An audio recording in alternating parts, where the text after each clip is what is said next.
The Metropolitan Washington Ear is a nonprofit organization that provides services for the blind and visually impaired who cannot read print, see plays, or watch television. This free service strives to improve the quality of life for those folks with impaired vision by keeping them in touch with the outside world. Susan Kenedy has a story. We can actually catch the ball. Every morning at 5:30, Stuart Brown arrives at his job at Washington Ear to get materials ready for the volunteers who arrive at 6 a.m. The most important part of that is probably getting the coffee maker on. Brown runs the dial-in service for Washington Ear, a nonprofit organization based in Silver Spring. California is simply the harbinger of changes, in this case demographic. For the last 40 years, the Ear has provided the visually and physically impaired with audio access to dozens of newspapers, magazines, and live performances.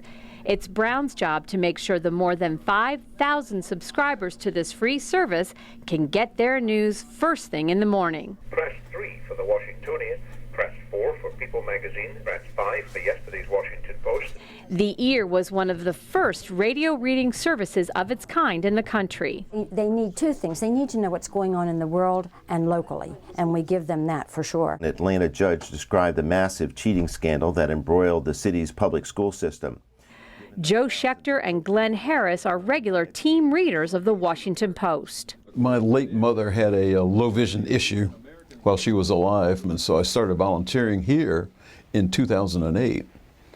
And they haven't fired me yet, so I keep coming back. Usually read maybe about 5 minutes worth of each article before we move on and pass it along to the next person, so that people get an idea of what is going on and big issues in the world. A lot of it's international too. So they read a whole bunch of different things. Greek pasta salad made in store. $4.90. Washington Ear is funded by the jurisdictions it serves in Maryland, Virginia, and the District of Columbia. The group also receives private donations. Montgomery County is a supporter of this nonprofit. Each year, grant money is set aside in the budget for their work in the community. Councilmember Nancy Florine has been a guest reader for Washington Ear. Such a great experience, really a great opportunity to make a difference, and I do encourage people to go over there and give them a hand. I look forward to coming in here because I know I'm helping a bunch of people. But when the migrants, mostly sub-Saharan Africans, saw it approach, they rushed to one side. Thousands of people. The unusually harsh prison sentences meted out last week. At the end of each day, I always have that sense of accomplishment. His Republican state chairman has sobering but useful words for him. For more information, visit their website at washear.org. In Silver Spring, I'm Susan Kenedy for County Report This Week.